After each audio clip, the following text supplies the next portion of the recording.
Chers téléspectateurs, bonsoir. C'est un grand plaisir de vous retrouver à l'heure de Archiculture, les rendez-vous de l'architecture, de l'urbanisme et du développement urbain. Nous débutons avec la rubrique Ma ville et ses enjeux, où nous explorerons les défis auxquels sont confrontées les villes nigériennes en matière de mobilité urbaine et surtout quelques pistes de solutions pour une mobilité plus fluide et durable. Suivez plutôt. La mobilité urbaine renvoie à la manière dont les personnes et les biens se déplacent en milieu urbain. Bien gérée et prise en compte, la mobilité permet aux habitants d'accéder facilement au travail, écoles, marchés, etc. Dans les villes nigériennes, particulièrement à Niamey, cette mobilité est caractérisée par une insuffisance d'infrastructures adéquates et de transports en commun durables. Des défis de taille à relever pour améliorer le déplacement des citadins. Le défi qu'on a dans nos villes nigériennes en particulier est qu'on a un sous-niveau d'infrastructure routière. Donc l'infrastructure routière est très insuffisante et l'offre institutionnelle qui doit normalement transporter le maximum de population est pratiquement inexistante. Donc c'est l'artisanal, c'est l'informel qui domine, c'est les taxis, communément appelés taxis tête rouge, c'est les Fava et les taxis motos. Dans d'autres villes, c'est vraiment les taxis motos. Même à Niamey, ça commence à apparaître. À ces éléments essentiels-là, il faut ajouter la gestion de cette mobilité-là. Parce que même si vous avez des infrastructures qui sont là, même si vous avez des moyens de déplacement qui sont là, si la mobilité n'est pas bien gérée par les autorités, le problème persistera toujours. Les transports en commun, actuels moyens de transport d'une grande partie de la population urbaine, ont un rôle encore plus important à jouer dans l'amélioration de la mobilité dans les villes nigériennes. Donc dans la ville de Niamey et dans les villes du sud, plus ou moins, on a un taux de motorisation qui est très faible. Les ménages qui disposent d'un moyen de déplacement, le nombre est très limité. Donc une grande partie de la population dépend des moyens publics de transport. Cette offre artisanale-là, pour ce qui concerne la ville de Niamey, elle est essentielle. Il y a une étude récente qu'on est en train de mener qui montre que près de 50% de la population des quartiers périphériques, parce que l'enquête porte sur les quartiers périphériques, n'ont pas un moyen de déplacement. Donc ce sont les taxis, ce sont les Faba qu'ils utilisent pour se déplacer. Donc ces moyens informels-là jouent un rôle essentiel dans la mobilité de la population actuellement. Et je pense que vous avez en mémoire les grèves récentes qu'il y a eu. Dès qu'il y a eu une grève de ces taximans-là, de ces conducteurs de Faba-là, la ville pratiquement se paralyse. L'intégration effective des transports en commun dans la planification urbaine permettrait de réduire considérablement les problèmes de congestion routière et d'accessibilité des personnes aux infrastructures. Il y a un travail de fond qu'il faut faire, parce qu'il y a ce qu'on appelle les plans de déplacement urbain ou les plans de circulation urbain, qui sont des documents de planification qui organisent la mobilité de la population sur un territoire. C'est-à-dire, si on a ces plans-là qui est défini au niveau de la ville de Niamey, plus ou moins les centres, c'est un centre économique, c'est là-bas que se trouve le poumon de la ville. Les périphéries sont résidentielles. Donc on a un mouvement de la périphérie vers les centres, le matin et l'après-midi du centre vers la périphérie. Donc ce mouvement pendulaire-là, on peut planifier, organiser ces transports en commun-là pour qu'ils puissent faire ces mouvements-là de la périphérie vers les centres. Mais pour ce faire, il faut évaluer la population de ces quartiers périphériques-là. Évaluer les déplacements qu'ils font, parce que c'est une programmation qu'il faut faire. On sait par exemple au quartier Tchangaray, il y a 20 000 et 5 000 personnes par exemple qui se déplacent pour venir au centre-ville. Donc on sait que pour qu'ils ne soient pas en retard, le nombre de taxis, le nombre de Faba qu'il faut mobiliser pour organiser ça. Pour surmonter les défis de la mobilité urbaine dans les villes nigériennes, des stratégies sont envisageables. Les solutions qui sont proposées maintenant à l'international, c'est les transports capacitaires. Vous avez un bus, ça prend 20 personnes. 120 personnes, c'est l'équivalent de... Quand vous prenez les véhicules qui sont remplis à 2 personnes, vous avez 60 véhicules. Alors que c'est des autobus qui ne dépassent pas 12 mètres de long, donc ils occupent moins d'espace. Le coût est relativement bas, ça va permettre aux bourses beaucoup plus faibles d'y accéder. Pour que cette mesure-là soit opérationnelle, il faut aménager les rues qui seront à même d'accueillir ces moyens-là, aménager des arrêts, donc vraiment faire une programmation et une planification du transport. Donc on fait réformer les transports artisanaux pour qu'ils servent de moyens de rabattement. Dans les quartiers, les populations les amènent sur les arrêts, sur les grands axes. Bien prise en compte, la question de la mobilité urbaine contribuerait à réduire la congestion routière, les impacts négatifs de la pollution atmosphérique et améliorer la sécurité routière dans nos villes. Après ce reportage, nous allons à la rencontre d'un acteur clé du développement urbain. C'est un expert de la mesure et de la gestion foncière. J'ai nommé le géomètre expert. Découvrons cette profession dans ce reportage. Le foncier joue un rôle crucial dans notre vie quotidienne et dans le développement urbain. Cependant, mal géré, il peut être source de conflits à plusieurs niveaux. C'est pourquoi la gestion du foncier doit être exclusivement réservée aux professionnels du domaine, des techniciens outillés et formés pour l'étude, la mesure et la cartographie des terrains. Il s'agit des géomètres experts. Le géomètre expert, c'est le technicien qui est à la charge de l'exactitude des mesures.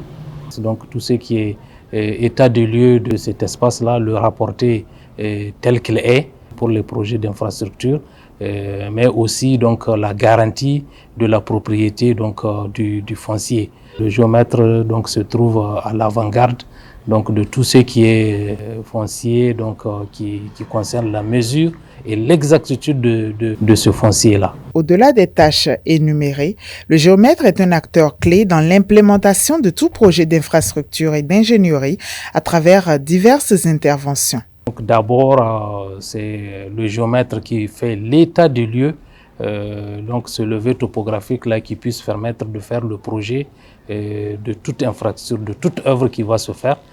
Puisque si on ne connaît pas ce terrain-là, on ne saura pas comment faire des projets donc là-dessus. Maintenant, la seconde étape, une fois le projet donc élaboré, donc on revient encore vers le géomètre expert pour venir donc le matérialiser sur le terrain, puisque c'est lui qui va mesurer exactement ce qu'a décidé donc le concepteur.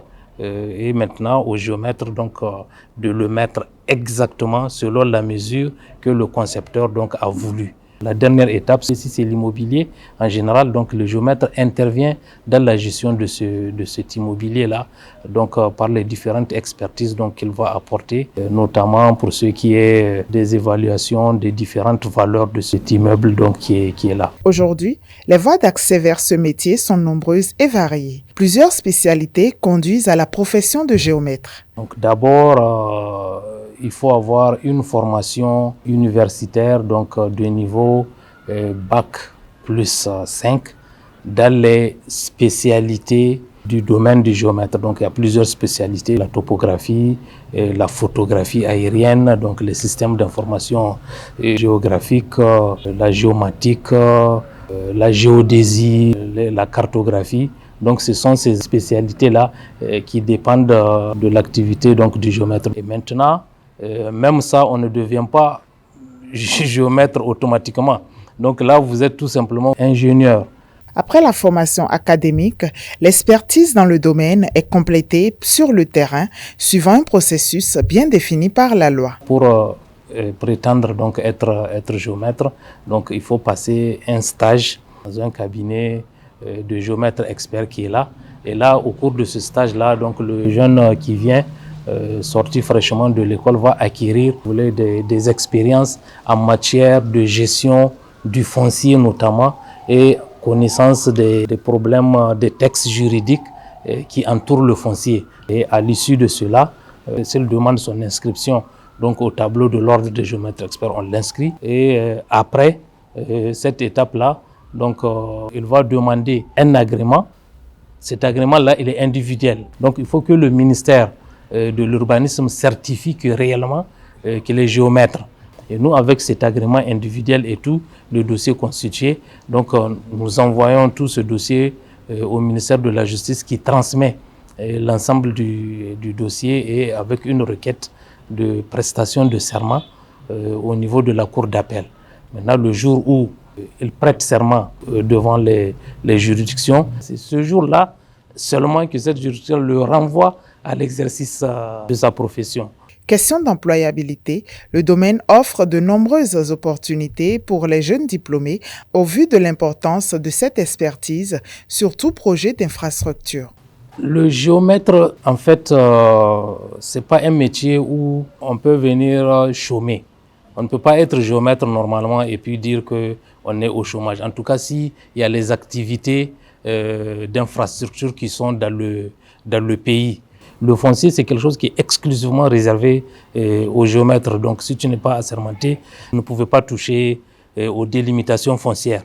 Ce qui fait qu'aujourd'hui, tous les techniciens donc topographes, Dieu merci, donc il y a beaucoup qui sortent de l'UIT de Zender. Aujourd'hui, donc beaucoup sont sur les routes en train de travailler, donc au niveau des infrastructures. Acteur clé de la gestion des ressources foncières, le géomètre est le premier expert à intervenir sur les projets d'infrastructure. Sa mission est essentielle dans la réussite de tout projet de construction. Enfin, de la rubrique Grand Projet, toujours dans notre série Voirie urbaine, après les latérites, les routes bitumées, nous allons parler des routes pavées. Découvrez les avantages de ces infrastructures, mais aussi les meilleurs moyens de les préserver dans le temps. A tout de suite.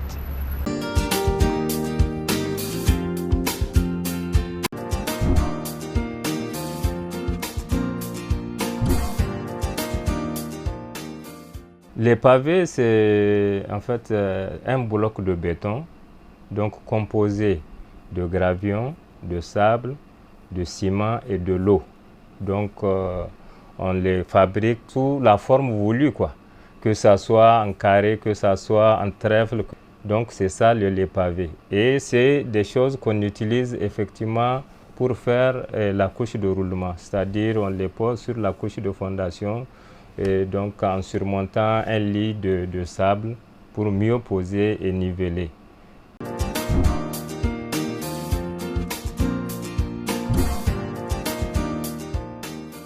Le pavé peut être adapté pour tout type de route. Mais par exemple, en voirie urbaine, les pavés sont bien adaptés. Parce que qu'est-ce qui se passe? Souvent, en ville, on a un problème de drainage des eaux. Alors que si c'est les pavés, en réalité, on n'a pas ce problème de drainage. Donc ça fait passer l'eau comme ça se doit.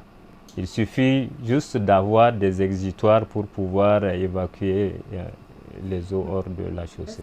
C'est-à-dire, même s'il y a une stagnation d'eau, même si l'eau coule, ça ne dégrade pas le béton. Puisque c'est du béton, le béton, ça résiste à l'eau. Il y a le confort.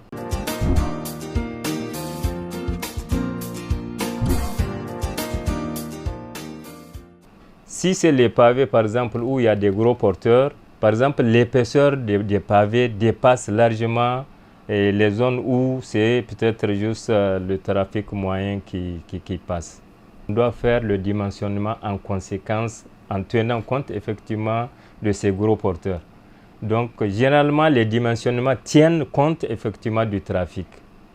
Les voies pavées, d'une manière générale, ça dure, c'est d'abord assurer le choix des matériaux de la structure même sous-jacente, c'est-à-dire pour faire une route pavée, il faut faire d'abord ce qu'on appelle le corps de remblai, il faut faire la couche de fondation et c'est sur cette couche de fondation où se posent les pavés. Donc les pavés d'une manière générale, si la structure est bonne, bien compactée et bien posée, il n'y a pas de problème pour les rues pavées.